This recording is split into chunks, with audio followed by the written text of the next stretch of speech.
Desde pequeños nos enseñaron que progresar es ir hacia adelante.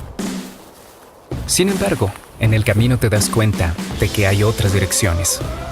Con Contífico, tú y tu negocio irán hacia arriba, a lo más alto. Porque te ayuda a tener el control sobre él. Facturar de forma fácil y rápida. Y tener toda la información a la mano. Para que nada se interponga entre tu negocio y su éxito. Avanza hacia la nube con tu negocio. Ingresa a contífico.com y empieza a facturar electrónicamente desde $3,99.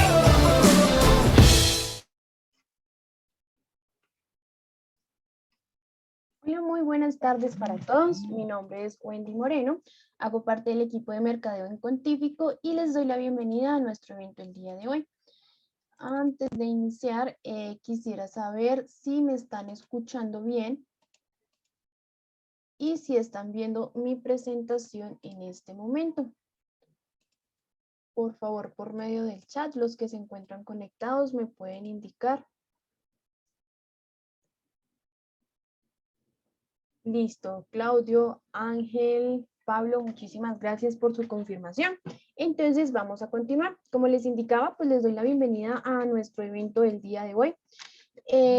Sobre Optimiza el pago de impuestos, te enseñamos las mejores estrategias. Este es un evento organizado por Contífico, impulsado por Sigo, en compañía de Brainbox Solution. Antes de iniciar, quisiera contarles un poquito acerca de qué es Contífico. Contífico es el software contable y administrativo en la nube más avanzado, económico y amigable del mercado ecuatoriano para todo tipo de industrias o negocios. Ahora Contífico hace parte del grupo Sigo y se unen para ofrecer soluciones a la medida para las empresas, contadores y personas naturales, porque llevar el manejo contable de tus negocios y actividades comerciales nunca fue tan fácil. Recuerden que por asistir a nuestro evento el día de hoy tienen el acceso a una de nuestras ofertas especiales, entonces pueden escanear el código que estamos presentando en pantalla en este momento o por medio del chat también en un momento les voy a compartir un link donde simplemente nos dejan sus datos y uno de nuestros asesores los contactará para poderles brindar toda la información y que puedan acceder a nuestras ofertas. También quisiera indicarles sobre el protocolo del seminario. Para atender cualquier duda o inquietud, las pueden ir dejando por medio del chat. Al final de la charla, nuestra speaker nos va a aclarar las inquietudes que se hayan presentado.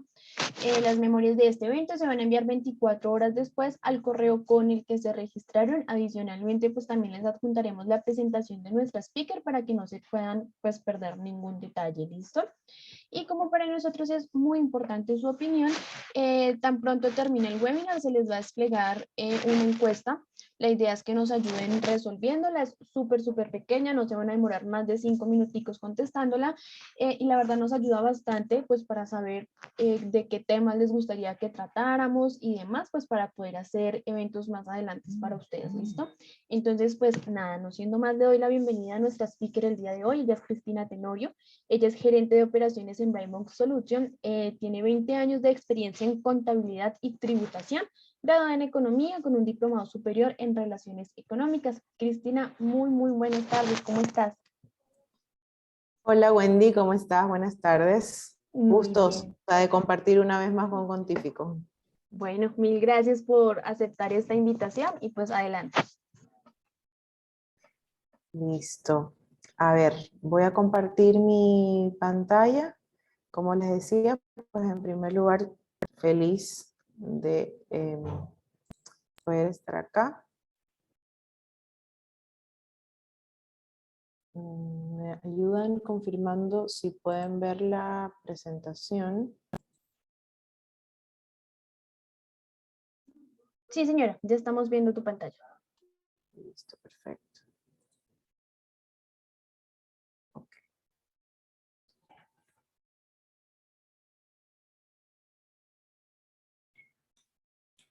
Muy bien, pues buenas tardes con todos, qué gusto estar aquí nuevamente. Mi nombre es Cristina Tenorio, gerente de operaciones de Brainbox. Brainbox Solutions es un outsourcing contable que busca pues no solamente ser contadores de cumplimiento con los organismos de control, sino más bien contadores y asesores, ¿no? Poderlos asesorar, poderlos brindar oportunamente todas las herramientas necesarias para la toma de decisiones futuras, ¿no? Y justamente eso, parte de nuestro servicio, la asesoría, es ver con nuestros clientes qué estrategias pueden ayudarlos a optimizar sus impuestos, ¿no? Este es un tema hoy por hoy en boga, y dado en las fechas en las que estamos, es lo que todos queremos, optimizar, buscamos optimizar. Estamos o venimos de una recesión económica bastante fuerte, afectados mucho por niveles que fueron impredecibles o incalculados por la pandemia, a pesar de que se dio en el año 2020, hoy por hoy seguimos teniendo esos efectos, seguimos viendo ese golpe que se dio a la economía nacional mundial, y qué es lo que busca en sí toda la humanidad en base a esto, y no solamente en el aspecto tributario, sino en general, es optimizar. Todos vamos a buscar optimizar. Pero primero, ¿qué es optimizar? ¿Qué entendemos por lo que es una optimización, ¿no? Es conseguir que algo llegue a una situación óptima para mejorar, para obtener los mejores resultados posibles. Eso es optimizar. En materia tributaria, ¿verdad? La optimización es un lineamiento estructurado, es una estructura que nosotros tenemos que establecer con alternativas legales para aprovechar los beneficios tributarios y evaluar los impactos impositivos anticipadamente.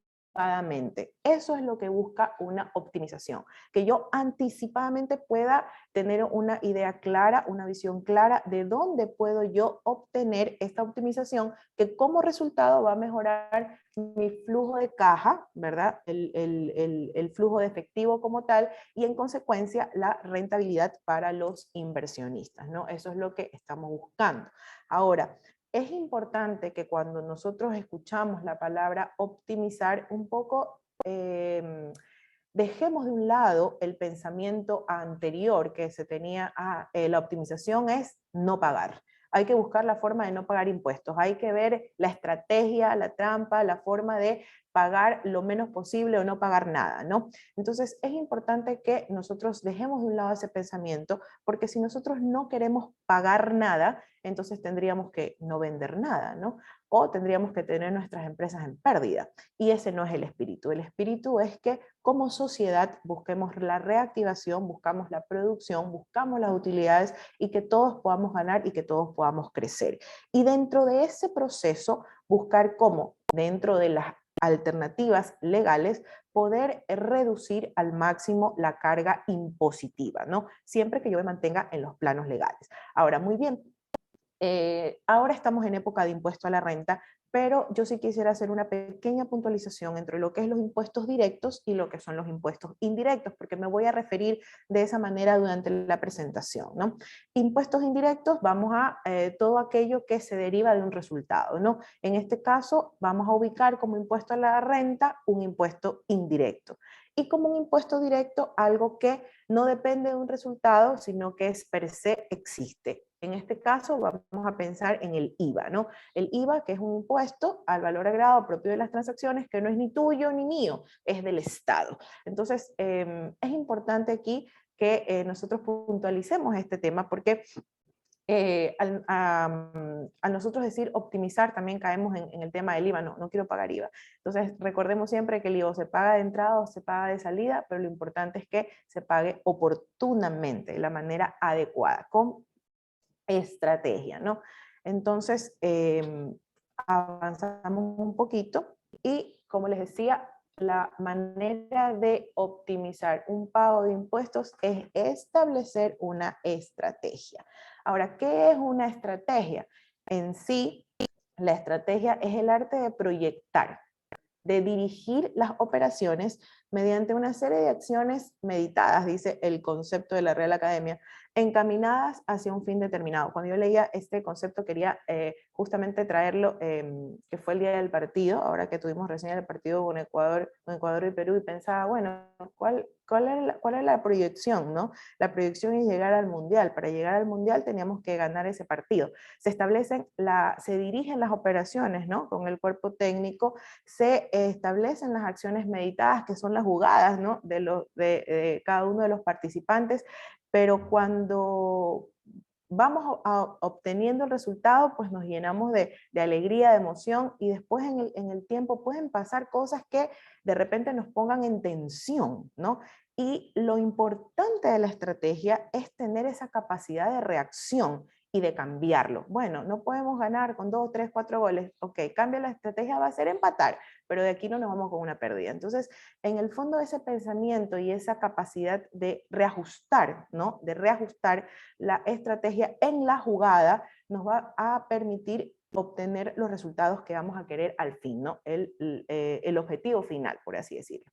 En materia tributaria, si yo aterrizo ese concepto, ¿verdad? La estrategia va a ser la planificación tributaria, así es como lo conocemos en el ámbito financiero, contable, ¿no? La planificación tributaria.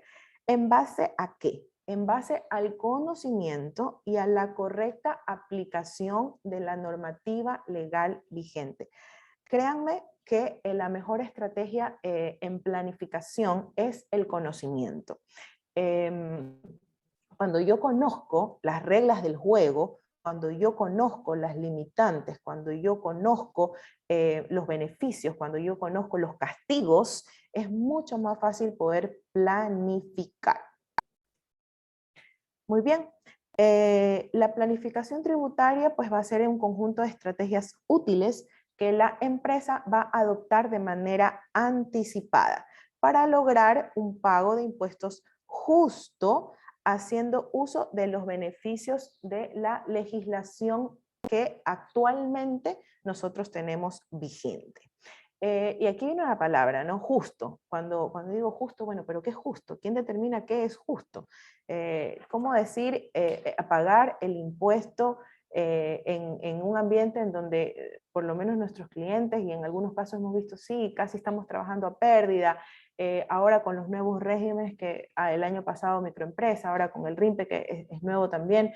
¿Qué es lo justo? No es justo. Los clientes suelen decir, es que no es justo que yo pague, no es justo que yo haga esto, no es justo lo que me imponen, ¿no? Entonces, sí es importante que nosotros podamos comprender y podemos cambiar, digo yo, ¿no? Siempre es nuestro pensamiento, cómo nosotros lo interpretamos, cómo nosotros lo vemos, ¿no? Entonces, establecer un sistema tributario justo y eficiente no es algo simple, no es algo fácil, no es algo que se hace de la noche a la mañana, es un tema cultural, es un tema que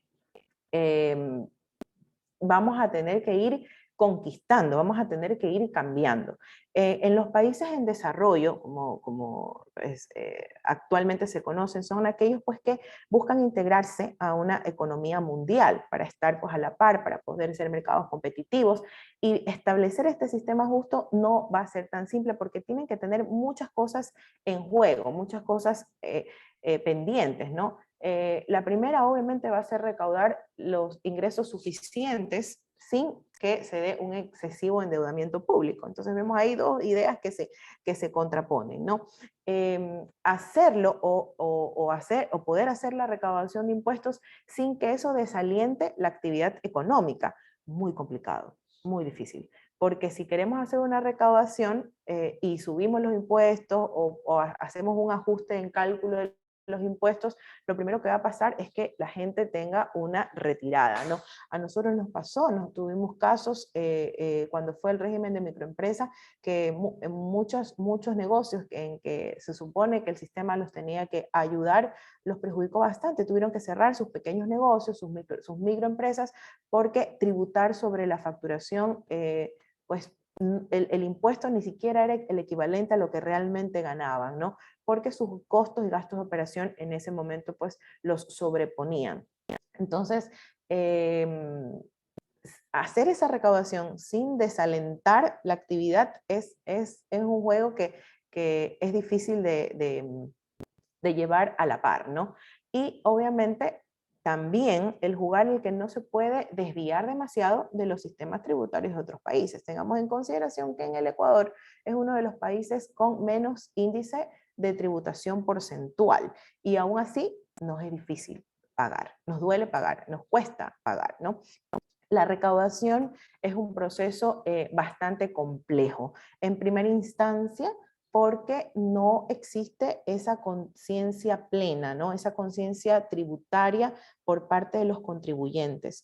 Y lamentablemente el histórico es que se buscan, ¿no? Se buscaban, no todos los sectores, pero sí algunos en particular, prácticas de repente ilegales o de repente fraudulentas. Antes no habían tampoco los sistemas de control o de cruce de información que ahora existen, ¿no? Ahora es como mucho más complicado. Yo recuerdo hace pues 18 o 20 años atrás, no existía nada de los anexos transaccionales, cruce de información, nada, lo mucho era el COA y pare de contar. Entonces, realmente había mucha esta predisposición, ¿no?, a la evasión de impuestos, lo que hace complejo el tema de la recaudación.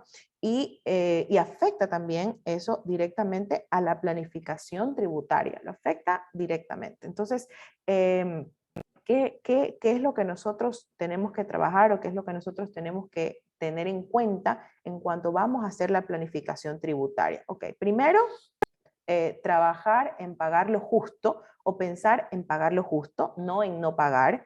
Luego, tener en consideración los cambios de las normas que se pueden dar en el proceso.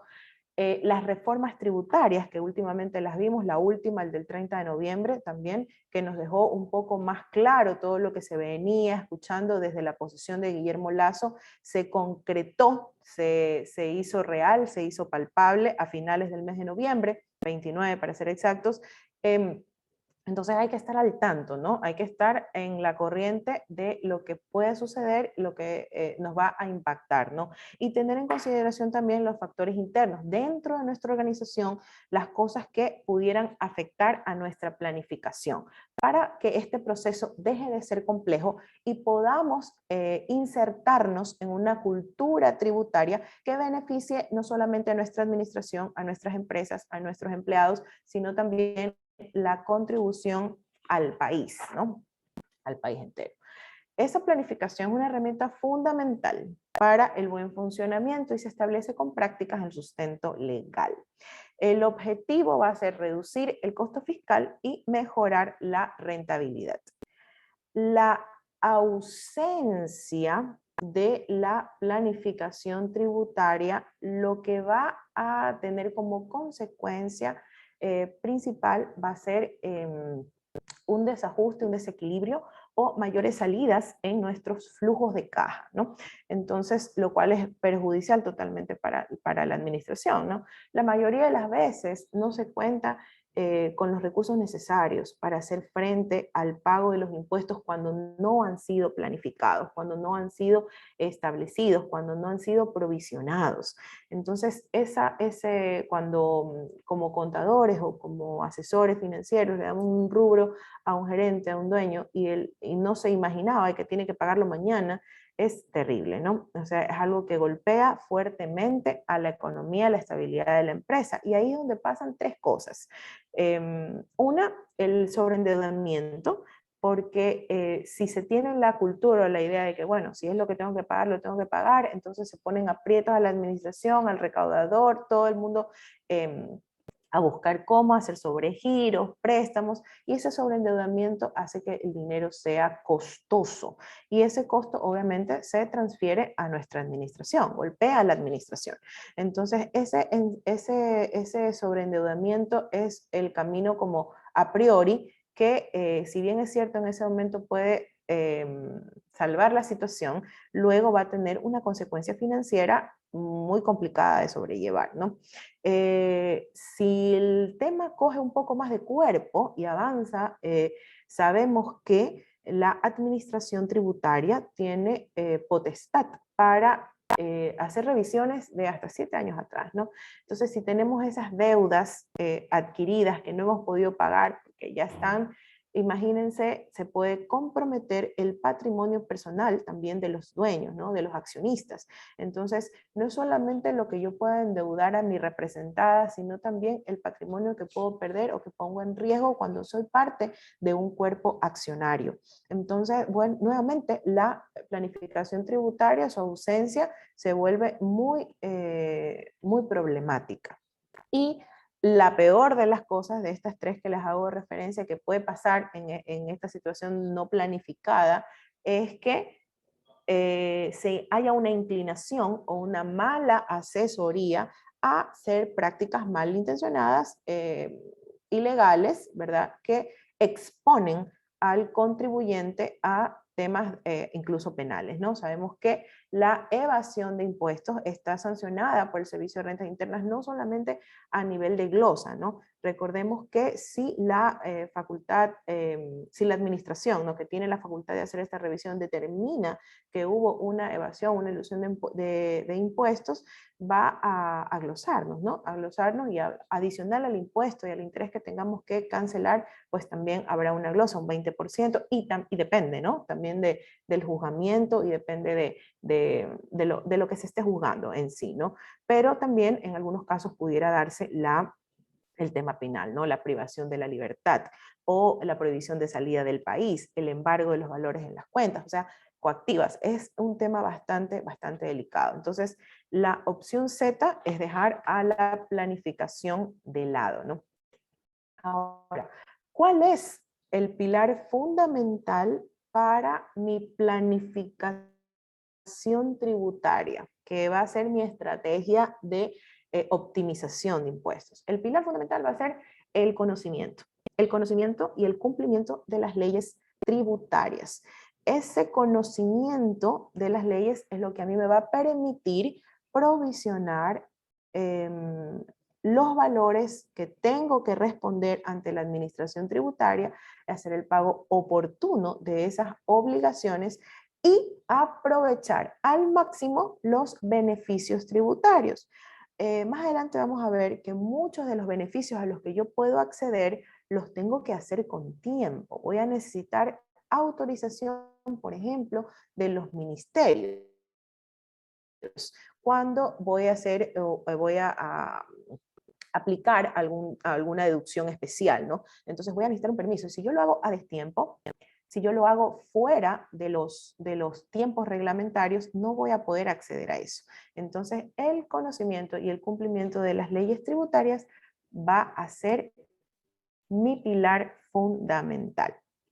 Y así vamos a poder maximizar al máximo, la maximización al máximo del beneficio, que es pues lo que habíamos comentado, ¿no? Minimizar la carga impositiva por medio de los procesos de planificación. Y aquí, dentro de los procesos de planificación, también siempre tener en consideración que tenemos la opción de los diferidos, ¿no? El diferido de los impuestos indirectos. Perdón, un minuto.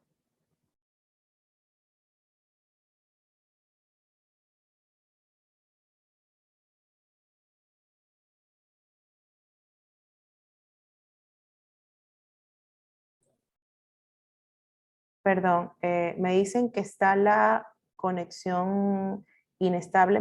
¿Sí me escuchan? ¿Ya está mejor? Sí, pues yo te ¿Sí? estoy escuchando bien. Hay Oh, ocasiones ok. donde sí se te escucha un poquito entrecortado, pero igual se logra entender. O sea, está Ah, bien. perfecto. Listo. Bueno, si no me avisas, Wendy, te agradezco. Ok, Dale. listo. Muy bien. Vamos a retomar. Ok, listo. Vamos ahí. Les decía que pues estaba también la opción de diferir el pago de los impuestos, pero aquí sí quería contarles algo, una experiencia que acabamos de tener hace nada, que cuando uno carga un impuesto, ¿no? Y queda la deuda en firme, luego pues se generan los convenios de débito, los convenios de pago con el Servicio de Rentas Internas, ¿no? Tiene que cumplirse esa condición, ¿no? Estar en deuda en firme y luego hacer el convenio. Nuestra recomendación, hacer el convenio de la manera lo más rápido posible, o sea, en el instante en que se caiga la deuda en firme, recurrir pues a los procesos informáticos, todo se hace en línea, se puede diferir hasta 24 meses, siempre puedes hacerlo en el menor tiempo posible, pero hacerlo de manera inmediata, porque si como contribuyentes tenemos registrada nuestra cuenta de débito y de repente hay fondos disponibles en la cuenta que justo los hemos destinado o planificado para algún otro tipo de pago, el Servicio de Rentas Internas puede acceder. Claro que hay tiempos para hacerlo, ¿no? Pero hacerlo lo más rápido posible, ¿no? Para no tener esos sinsabores, de repente encontramos un débito y decimos, pero no puede ser posible. Pues sí, sí puede ser posible, sí se puede dar. Muy bien. La planificación tributaria. La planificación tributaria tiene dos fases. Tiene dos fases. Déjenme ver. La planificación tributaria va a tener dos fases. La primera fase va a ser una fase de conocimiento de la empresa. Es importante que este proceso o esta primera fase se haga desde el momento de constitución de la compañía. En el caso de mi compañía, ya tiene muchos años y nunca ha hecho la planificación tributaria, pues tenemos que aplicar también esta primera base, que es el levantamiento documentalmente de todo el conocimiento de la estructura de la empresa como tal. Y para las empresas que ya han hecho la planificación y ya es un proceso habitual, lo que se hace es una actualización y se recomienda en los primeros meses del año, ¿no? Esto tiene que hacerse, esta planificación se hace en lo máximo el mes de febrero, o sea, ya esta herramienta tendremos que tenerla ya lista e implementada en nuestra administración. La búsqueda de la optimización de impuestos del año 2021 se tuvo que haber hecho en enero y febrero del año 2021. En este momento, por ejemplo, en los casos, los clientes que nosotros manejamos todos ya se están declarando impuesto a la renta porque ya eso está recontra discutido con cada cliente y están todas las estrategias aplicadas y ya ejecutadas. Esta planificación es para lo que viene, ¿no? Siempre pensemos que para que funcione tiene que ser anticipadamente, antes del cierre fiscal, no después. Ok, básicamente vamos a tener 9 puntos aquí, no me voy a detener en todos porque por temas de tiempo, ¿no? Para poder alcanzar a ver la mayor parte de cosas, ¿no? Pero básicamente lo que tiene que tener nuestro instrumento en fase 1 es el conocimiento del negocio, todas las características de la compañía, la composición del capital, el objeto social, los planes de inversión. Y aquí me voy a quedar un poquito. Todo esto me va a permitir ubicar a mi representada en los beneficios tributarios a los que voy a poder acceder, ¿sí? No todos los beneficios aplican para todos los contribuyentes. Cada contribuyente, de acuerdo a su objeto social, a su composición, a sus características, a su ubicación territorial, va a tener quizás sí o no un beneficio tributario. Por eso el conocimiento de la normativa es la principal estrategia. Entonces levantamos toda esta información y la tenemos a la mano, no solamente para los accionistas, sino para quien maneja nuestra asistencia financiera. Luego tenemos que tener la información financiera actual y proyectada, ¿verdad? Actual se refiere al ejercicio del año inmediato anterior, en este caso ya cerrado nuestro ejercicio del año 2021 y ya nuestro primer estado financiero, enero de 2022, para poder ejecutar esta planificación. Tener en cuenta las regulaciones especiales, los riesgos estratégicos del negocio y las transacciones con nuestros vinculados. Toda esa información yo la tengo que tener levantada en mi plan de estrategia inicial. Muy bien. En la fase número 2, nosotros vamos a llevar ese conocimiento o ese levantamiento de la empresa a un análisis tributario, ¿sí? En ese análisis tributario nosotros vamos a estudiar la situación impositiva, es decir, en primer lugar, ¿cuánto va a ser el impuesto al que yo aplique? 22, 25, 28, depende, ¿no? Depende de ese levantamiento que yo haya hecho previamente. Como habíamos visto en algún webinar anterior, tener a la mano las declaraciones tributarias. Yo tengo que conocer un promedio, un estudio, una media, ¿no? De lo que mi ejercicio económico normalmente genera y cuáles van a ser las proyecciones de crecimiento para poder establecer una estrategia más aterrizada, más adecuada, en base siempre a una información real inicial que va a ser el periodo inmediato anterior, ¿no? La revisión de los procedimientos y controles, las revisiones que tengan que ver con el procedimiento tributario, la utilización y la disposición de los saldos a favor y la estimación del impuesto para el año de análisis. Esto es lo que se llama una proyección tributaria, una planificación tributaria. Con todos estos elementos, yo ya me puedo ubicar, ¿verdad?, dentro de mi planificación entre lo que soy, a qué voy a tener derecho y qué estrategias voy a introducir durante todo el ejercicio fiscal. Dentro de la fase número 2, donde habla de los procedimientos y controles, tengo que establecer las fechas de revisión.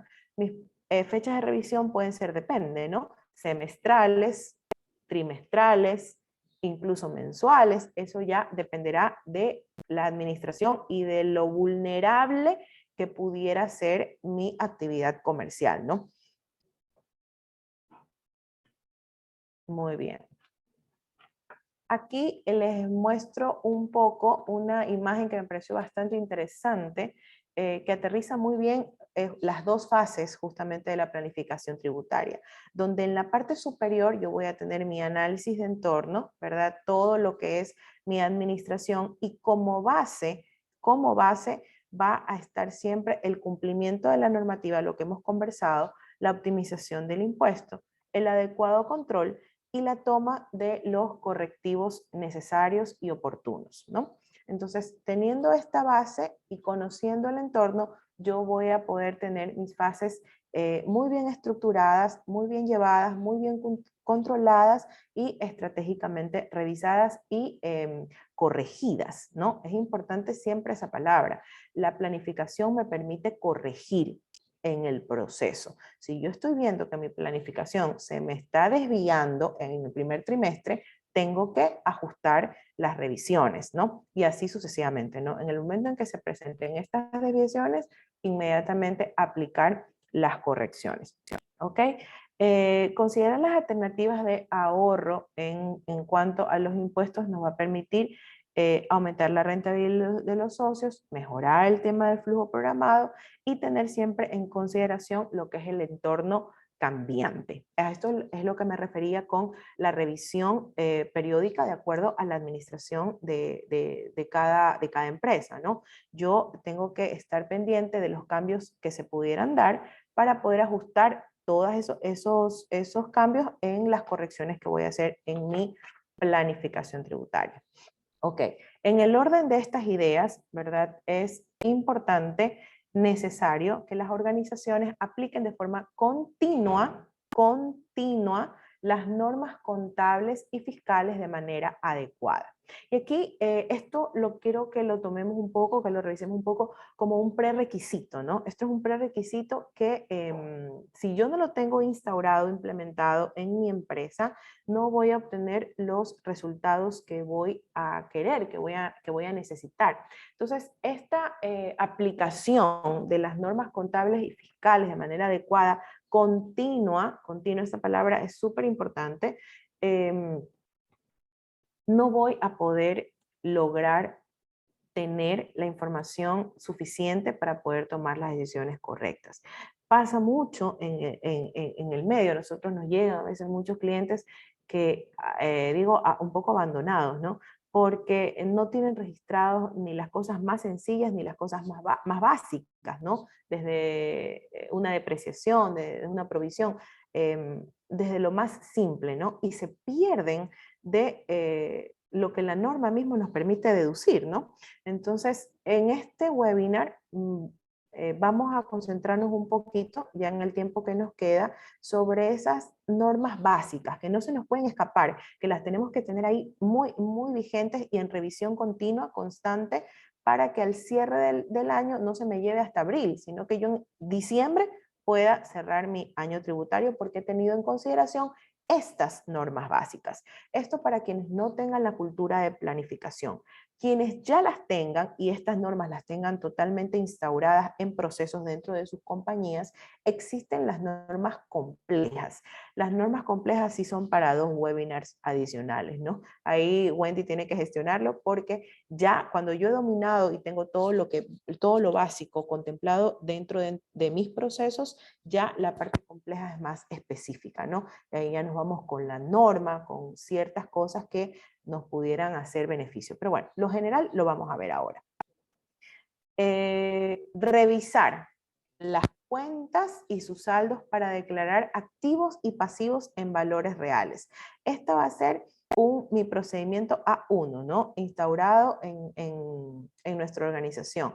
De esta manera nosotros podemos verificar si estamos utilizando eficazmente todas las alternativas legales que me permite pues la ley actual, cabe la redundancia, y yo poder tener el impacto que necesito en mis impuestos. Recordemos que la contrapartida de depuración de activos y pasivos en valores reales va a tener una injerencia en mi PIG, en mi estado de resultados, que es sobre el cual yo voy a calcular mis impuestos mi impuesto indirecto, en este caso el impuesto a la renta, ¿no?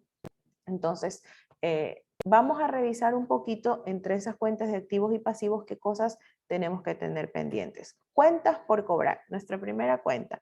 En las cuentas por cobrar, a veces nuestros clientes nos dicen, ay, tengo ahí unas cuentas por cobrar que yo sé que ya no me va a pagar, ya ni me contesta el teléfono, yo quiero que solo mande el gasto, ¿no?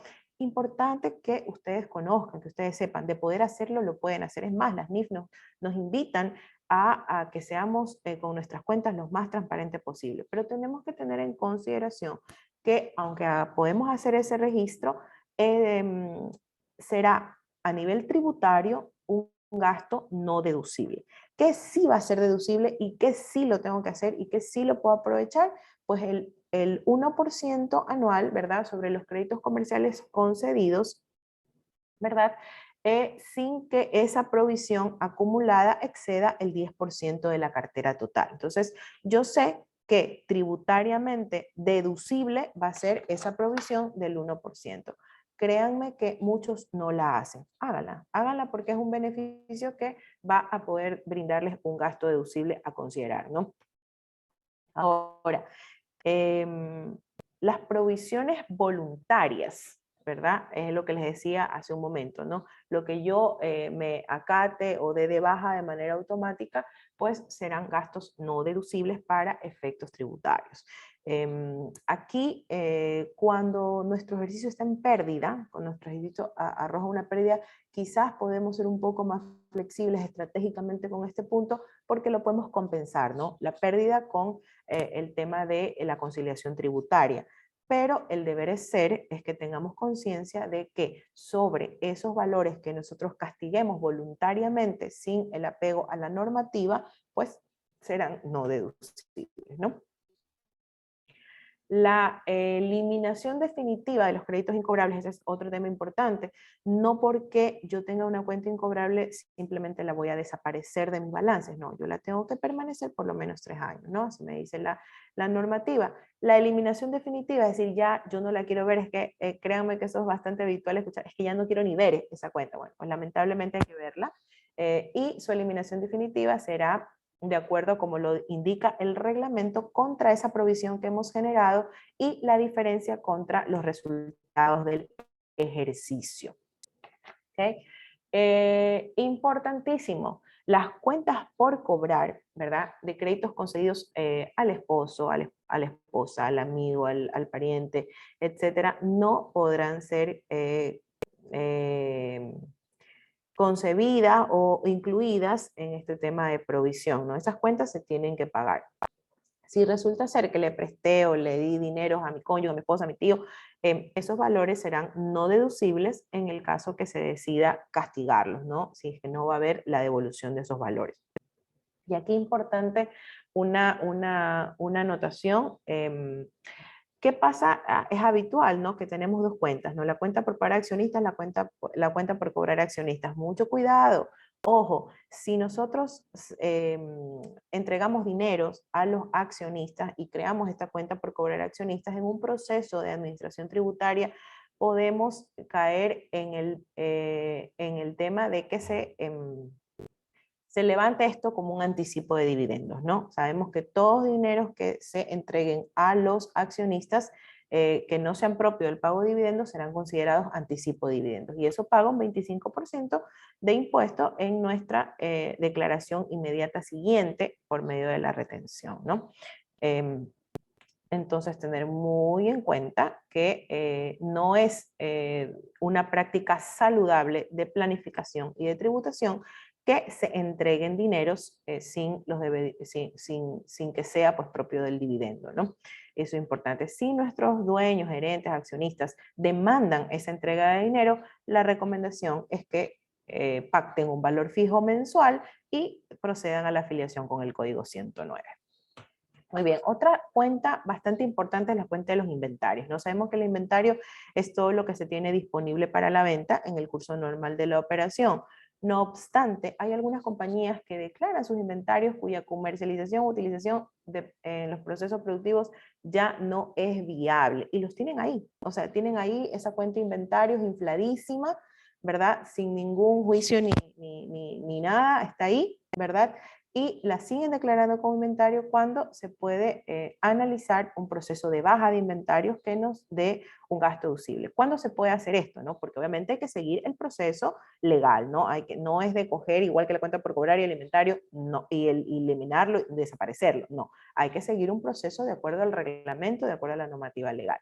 El inventario que esté en mal estado, obsoleto, caducado, ¿verdad? Yo puedo llevar estos inventarios a su valor real, y es importante evaluar esta posibilidad, ¿no? De darle de baja. Normalmente esto hacen las industrias farmacéuticas, productos masivos, alimenticios, etcétera, pero todas las industrias en algún momento pueden caer en esto, ¿no? De que tengo un inventario ahí obsoleto, dañado, etcétera, ¿no? Entonces, nos podemos ver involucrados en esto y podemos dar de baja ese inventario, cargarlo al gasto, siguiendo, como les digo, los procesos que marca la ley. El artículo 28 nos habla de los gastos generales deducibles, y entre esos nos habla de cómo es el procedimiento para dar de baja a los inventarios, ¿no? Hay que hacerlo a través de un notario, juez, representante legal, firma el contador, las actas tenemos que tener, si es un robo, la denuncia con la fecha indicada en que se dio el acontecimiento. Yo tuve un caso hace muchos años en los que, bueno, así se hizo hicieron, mejor dicho, hace muchos años atrás, una baja de inventarios así directamente, y después quisieron decir que fue un robo, ¿no? Y la administración tributaria decía, bueno, ¿y dónde está la denuncia? ¿No? Si a usted le robaron, usted tiene que tener la denuncia. Entonces, es importante que cuando nosotros vamos a hacer un proceso de baja de inventarios se documente, ¿no? De acuerdo a lo que sea, ¿no? Si es un robo, si es una destrucción, desaparición, hacer todo el proceso de la manera adecuada, porque los notarios deben entregar esa información a la administración tributaria en los tiempos que ellos dispongan, ¿no? Entonces, esto es importante tenerlo en cuenta, ¿no? Y aquí hay otro proceso que también podemos utilizar tributariamente, que tenemos los inventarios ahí inflados cuando eso es costo, son los procesos de autoconsumo. Importantísimo tener en consideración la facturación de los mismos a precio de venta, no de costo. Es una práctica incorrecta el que se haga la facturación del autoconsumo del inventario, ya sea por los dueños, trabajadores o muestras, lo que sea. Se debe de facturar a precio de venta, ¿no? Esa es la manera correcta de hacerlo, pero logramos tener el costo necesario y deducible, sobre todo, y un inventario en valores, inventarios reales, ¿verdad? Y los vamos a declarar de esa manera. Y así, si yo tengo este proceso, por ejemplo, de revisión de inventarios y de facturación de autoconsumo todos los meses, yo voy a ir generando esa información y la voy a tener bien y voy a tributar correctamente, ¿no? Eso es muy importante, tener en cuenta estos procesos. Ahora, ¿cuáles son los beneficios que yo pueda tener en esta baja de inventarios? Bueno, los valores son deducibles, impuestos, son rubros bastante importantes, créanme. evitar que los productos se vayan al mercado negro. Pasa que si yo no hago el acta y salen los productos sin ningún tipo de control, pues el mercado se daña, ¿no? No se acumulan productos vencidos que pueden ser perjudiciales para la salud y sobre todo, y lo más importante, el cumplimiento de la ley. Yo me quedaría con el 1 y el 4, ¿no? Como principales, y los segundos de acuerdo a la industria a la que estemos, ¿no? De repente puede ser que nuestro producto no aplique para el mercado negro, o que yo no tenga insumos de salud o insumos alimenticios donde me pudiera afectar el punto 3, ¿no? Pero esencialmente estos son los beneficios de tener un control de inventarios adecuado, ¿no? También otro beneficio tributario es el tema de los seguros médicos. Cuando yo contrato seguros médicos, siempre y cuando sean para todo el personal, yo tengo una deducción adicional, tengo un 100% adicional de gasto deducible. Ojo, si yo tengo afiliadas 20 personas y en el seguro médico está solamente el gerente y su esposo y sus hijos, y de por ahí de repente alguien más, eso no me puedo aplicar el beneficio tributario. Pero si yo aplico el seguro médico para el total de mi plantilla, voy a tener un 100% adicional de gasto deducible. También el tema de los activos fijos. Sabemos que todos aplicamos los procesos de depreciación de acuerdo a cómo marca la ley, porcentajes y tiempos, pero también cuando yo tengo un desgaste mucho más acelerado, cuidado, no hacer depreciaciones aceleradas sin obtener la respectiva autorización del Servicio de Rentas Internas, que es un proceso que se hace, el Servicio de Rentas Internas nos lo da y podemos proceder a la depreciación acelerada de los activos, ¿no? Entonces es importante que conozcamos, ¿verdad?, en nuestro negocio cómo va a ser el desgaste paulatino de nuestros activos y ver si podemos aplicar o no a un proceso de depreciación acelerada. También tener en consideración que si compramos maquinarias, equipos o nuestro activo, el que vamos a adquirir, va a ser de producción más limpia, mecanismos de generación de energía renovable, todo lo que tiene que ver con el medio ambiente, también podemos acceder a un beneficio tributario del 100% adicional de deducibilidad de ese costo. Entonces, pero obviamente tenemos que tener el permiso del medio ambiente, lo que les decía al comienzo, ¿no? No lo puedo hacer a posteriori, tengo que hacerlo ahí, sobre la jugada. Entonces, en cualquier caso, debe existir, como les decía, la autorización de la actividad competente, en este caso el Ministerio del Medio Ambiente, y el gasto adicional no podrá superar el valor equivalente al 5% de los ingresos totales, ¿no? Este anticipo no tiene nada que ver con lo que decía hace un momento de la depreciación acelerada. La depreciación acelerada yo lo puedo aplicar a todos los activos siempre y cuando haga el trámite en el Servicio de Rentas Internas, ¿no? Aquí hablamos de esta maquinaria, estos equipos que van a tener relación con lo que antes habíamos descrito, ¿no? También aquí no lo habíamos puesto, pero tenemos el patrocinio a los eventos culturales también. Tenemos un beneficio, el 50% adicional de ese gasto de patrocinio que nosotros pudiéramos hacer. Entonces, todo eso, el conocimiento de todos esos beneficios, dice, uy, a la final yo tengo ese gasto en mi empresa y no he sabido que tengo este beneficio, ¿no? Entonces, ahí es donde tenemos que profundizar en la norma, ¿no? La jubilación patronal y desahucio, si tengo trabajadores que están más de 10 años, contrato un estudio actuarial, consigno los valores de la provisión en las casas especializadas, ¿verdad? Es un gasto 100% deducible y bueno, y propio de hacerlo, ¿no? Porque después también cuando nos toque hacer el tema de la jubilación nos puede coger con los flujos también muy alterados. Así que este tema de la jubilación patronal y desahucio es muy importante tenerlo en consideración. Con respecto a las cuentas por pagar, y aquí ya un poquito entrando al final de las cuentas importantes, tenemos que las cuentas por pagar van a estar relacionadas directamente a nuestro gasto, ¿no? Entonces la observancia del correcto registro oportuno de las cuentas por pagar, pues nos pueden salvar de muchas situaciones críticas, ¿no? Al final del periodo. Entonces yo mes a mes tengo que establecer fechas límite para emitir órdenes de compra, fechas límite para recibir las facturas. Determinar que las transacciones están contabilizadas en el periodo que realmente le corresponde. Cuidado con esas provisiones sin respaldo, sin sustento. Eso es gasto no deducible. Preocúpense de hacer los acuerdos con sus proveedores de servicios de que todo el gasto quede contabilizado en el ejercicio gravable, en el ejercicio que corresponde, ¿no? Entonces, ¿qué vamos a tener que tener en cuenta? Que no se nos escape, que todas nuestras notas de recepción de bienes o servicios tengan su factura correspondiente y viceversa, que todo esté facturado, que todas las notas de crédito estén asociadas, que no se nos quede nada por fuera, ¿no? Esos son procesos mensuales de revisión de que mis cuentas de activos y pasivos están demostrando sus valores reales. Adicionalmente, procesos de revisión de mis gastos recurrentes, ¿no? De mis gastos fijos. No me puede faltar, si yo tengo un contrato de arrendamiento, pues no me puede faltar la factura de arrendamiento todos los meses, servicios básicos, los servicios que yo contrate de manera recurrente, tener esa facturación ya establecida, contemplada, ¿no? Por supuesto, aplicar la respectiva retención, ¿verdad? De estas facturas, porque si yo tengo mi gasto y no he consignado la retención, es gasto no deducible. Nos pasa mucho que a veces tenemos pues una factura y no tenían el blog o no son electrónicos. Bueno, cualquier cosa puede pasar. Si tienen Contífico no les pasa porque es electrónico, pero nos permite, ¿no?, facilitarnos la vida. Pero a veces en el pasado sucedía, ¿no? Y no se tiene la retención. No, hay que asumirla. Si la retención no se hizo en su momento, la ley nos permite asumir esa retención. La retención es no deducible, pero mi gasto ya lo puedo contemplar dentro de mis deducibles, ¿no? Y a veces en todas esas facturas que no tienen retención, no tienen idea de cuánto dinero se pierde, ¿no?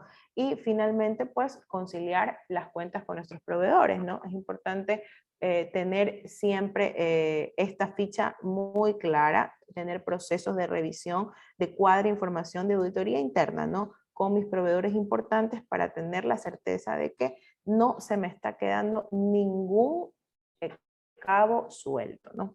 Eso en cuanto a las cuentas principales, cuentas de activos y de pasivos, lo que está más relacionado a lo que en el día a día nos puede afectar, lo que hemos visto que más se da, ¿no? Como les decía, ya cada empresa, cada administración va a tener otras implicaciones que, bueno, ya de manera especializada de repente lo pudiéramos gestionar. Los invito a que visiten la página de Brainbooks también, que tenemos ese tipo de asesorías ya más personalizadas, más puntuales, ¿no?, de acuerdo a ese segmento en específico al que pueda pertenecer su empresa. En conclusión, la planificación tributaria, ¿verdad?, el conocimiento y dominio de la ley tributaria y sus beneficios es la mejor estrategia. No hay mejor. No hay mejor que el conocimiento y el dominio, la asesoría adecuada en el momento adecuado de yo saber a qué me puedo acoger. Conocer la existencia de las restricciones fiscales o cambiarias y su costo fiscal. ¿Cuánto me va a impactar a mí ya no ser microempresa, ahora ser RIMPRE, y si vendo más de 300.000, estar en régimen general? ¿Cuánto será? Yo tengo que conocer, tengo que exigir a mi departamento financiero contable que me proporcione esa información. Las políticas a ejecutarse siempre deben estar orientadas al cumplimiento de la norma, designar el seguimiento continuo para corregir las decisiones que les estaba comentando y sustentar siempre el tratamiento fiscal. Entonces, esas son las conclusiones de este webinar. Espero pues que haya estado acorde a su agrado, a lo que esperaban. Y bueno, pues no sé si Wendy, ¿hay algún tipo de pregunta o si ya estamos con el tiempo? No sé. No tenemos preguntas en el momento. Recuerden, aún están a tiempo, pueden hacer sus preguntas sin ningún problema para que Cristina pues les pueda solucionar las inquietudes que tengan. Por medio del chat les envía un link donde pueden dejar sus datos para que puedan acceder a nuestros beneficios del día de hoy. También han estado compartiendo el link de Brainbox Solution, entonces también si están interesados pues en Brainbox pueden dejar sus datos ahí para que también puedan contactarlos y pues puedan recibir la información. No tenemos más preguntas, así que muchísimas gracias, Cristina, por tu tiempo. Mil gracias de verdad a todos los que se conectaron con nosotros y pues nada, espero que tengan un excelente resto de día. Listo, muchas gracias, Wendy. Que esté muy bien. Hasta una próxima oportunidad. Claro que sí, gracias, hasta luego. Cristina, Wendy, sí hay dos preguntas por si acaso.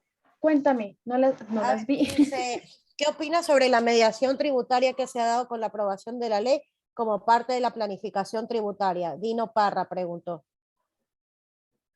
La mediación, me dices. Sí. No estoy comprendiendo bien la pregunta. No sé si me la repites un poquito más despacio. Ok, dice, Dino Parra pregunta, ¿qué opinas sobre la mediación tributaria que se ha dado con la aprobación de la ley como parte de la planificación tributaria? Ya. Mira, dentro de la planificación tributaria, tú puedes tener en consideración todos los aspectos que te puedan servir. La mediación siempre va a ser mejor que un proceso sancionatorio directo, ¿no? Si tú puedes acceder a mediar, a responder, a sustentar algo con la administración, va a ser mejor. Nosotros tuvimos un caso de un cruce de información en donde se imputó al contribuyente por cruce de información un valor directo que tenía que pagar sin derecho a nada, o sea, sin derecho a responder, sin derecho a mediar, sin derecho a consultar, sin derecho a tratar, ¿no? Entonces, yo pensaría, mi opinión en particular es que si la nueva ley te permite esto, ¿no? De mediarlo, de tratarlo, yo pensaría que es algo bastante positivo, o sea, y lo puedes tener dentro de la mediación. No sé si en específico tengas algún caso que quieras como levantar más puntual, como un ejemplo más específico, sería muy bueno, Belén, no sé si justamente a él podríamos hacer algo más personalizado para que nos pueda compartir eso, ¿no? El caso puntual, que sería mejor, porque hay temas que no están en discusión, que no se pueden mediar, que no se pueden tratar, pero hay otros que de repente sí la administración tributaria nos dé esa oportunidad, ¿no? De acuerdo a la nueva ley.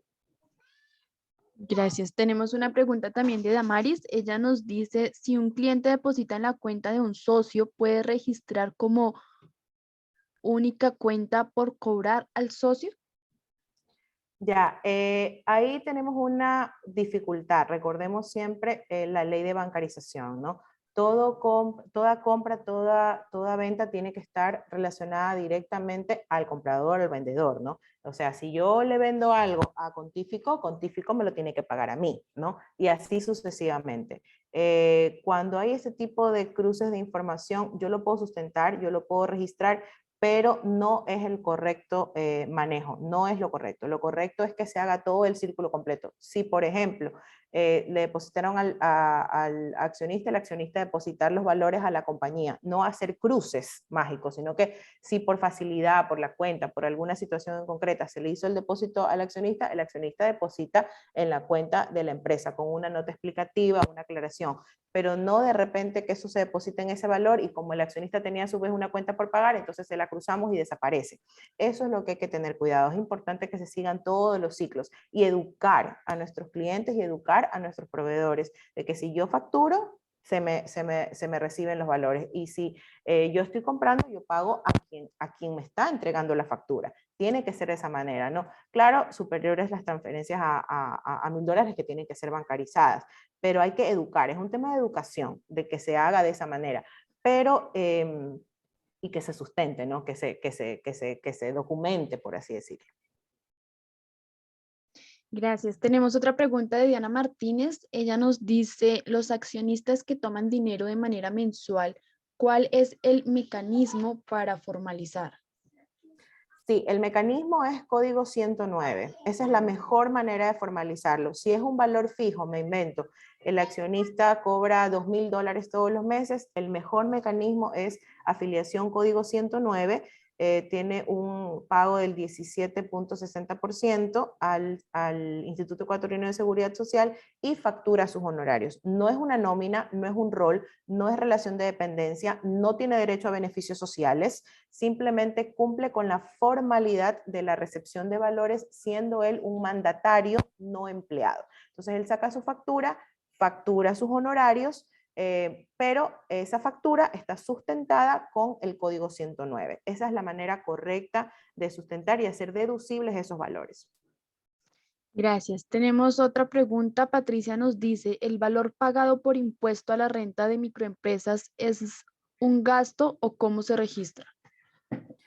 todo impuesto es un gasto, o sea, tanto lo que uno le paga a los trabajadores como le pago a microempresa, yo lo tengo que registrar en mi PIG, ¿verdad?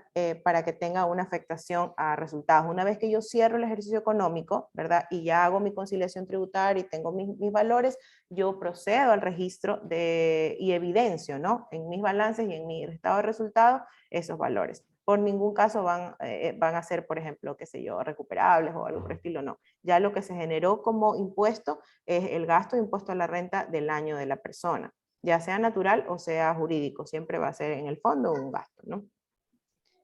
Y Rosa Ayala nos pregunta, en el caso de las microempresas, ¿tienen que presentar impuesto a la renta o basta con los pagos semestrales? Depende.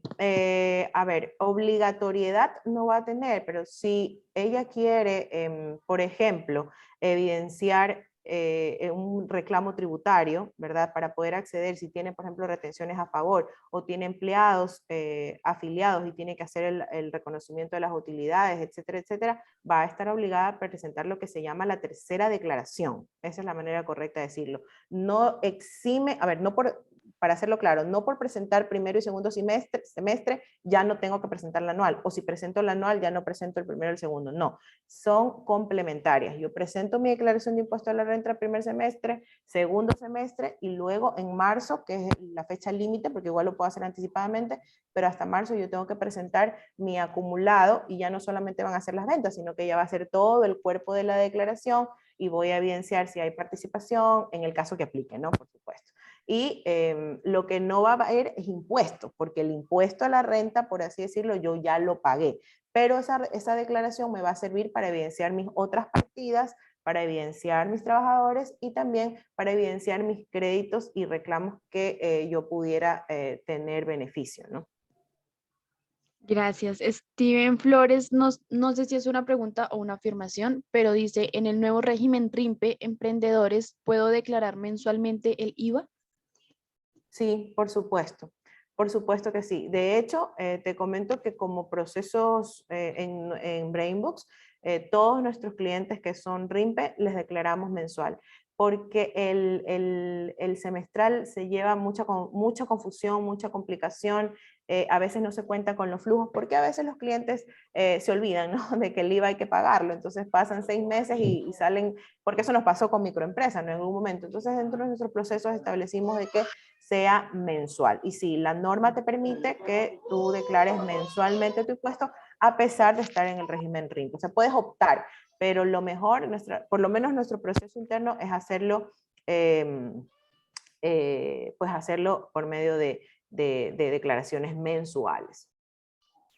Muchas gracias. La última pregunta que tenemos de Yolanda es, en el caso de las personas naturales obligadas a llevar contabilidad, ¿le puedo pagar un sueldo al dueño o gerente? ¿Me puedes repetir? Se te cortó no, solamente escuché gerente. Ok, en el caso de las personas naturales obligadas a Ok, llevar naturales. contabilidad, ¿le Ujú, pueden ujú, pagar ujú. sueldo al dueño o gerente? Claro, por supuesto que sí. Le procede una afiliación con el código 68. Las jurídicas con el 109 y las personas naturales con el código 68, porque el RUC está en nombre de la misma persona, pero esa misma persona si hace actividades, funciona o pues tiene su actividad y quiere lucrar fijo de ese negocio, por supuesto. Lo correcto es código 68 por el valor que le vaya a pagar. No es relación de dependencia, no tiene derecho a beneficios sociales, pero legaliza y legitimiza el valor que se está cancelando. En este caso no es necesaria la facturación, solo con el 109, pero en el código 68 no. Simplemente es la afiliación de la persona y se cancelan los valores. Bueno, no tenemos más preguntas en el momento, así que de verdad muchísimas gracias Cristina por tu tiempo, mil gracias a todos los que nos acompañaron. Recuerden que al finalizar este webinar se les va a desplegar una pequeña encuesta para que por favor nos ayuden a contestarla. Espero que tengan una excelente tarde. Listo, muchísimas gracias.